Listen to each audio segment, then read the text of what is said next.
That is so 1948 when the independence came to Burma. In 1949, the Karen started this movement of independence and freedom for the Karen people, for the right and independent freedom of the Karen people. So and then it started with the killing of many of the Karen people.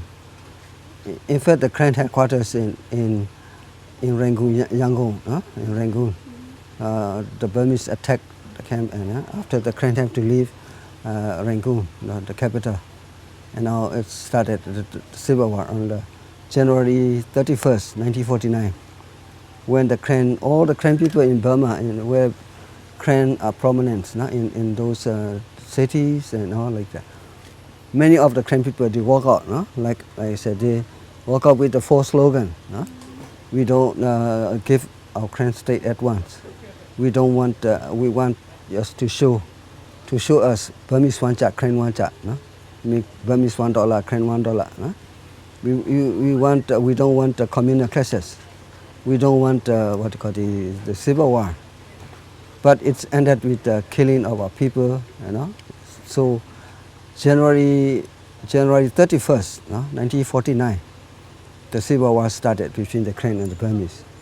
So the war started, and there were a lot of fighting in the Delta, in Pigioma, and then finally, when after the Burmese, the military became very strong, because they have all the resources in the hands of the army, the military, the junta, and they use a lot of money for the military offensive expenses, increasing number of soldiers, and they have with focused operation.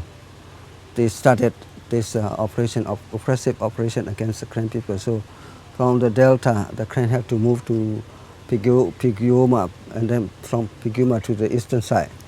So many of our Karen people, our leaders, they now come to this what we call the Karen state here, and then we came here, and the fighting continue, and we were displaced inside for many years, without the international community knowing anything about the struggle.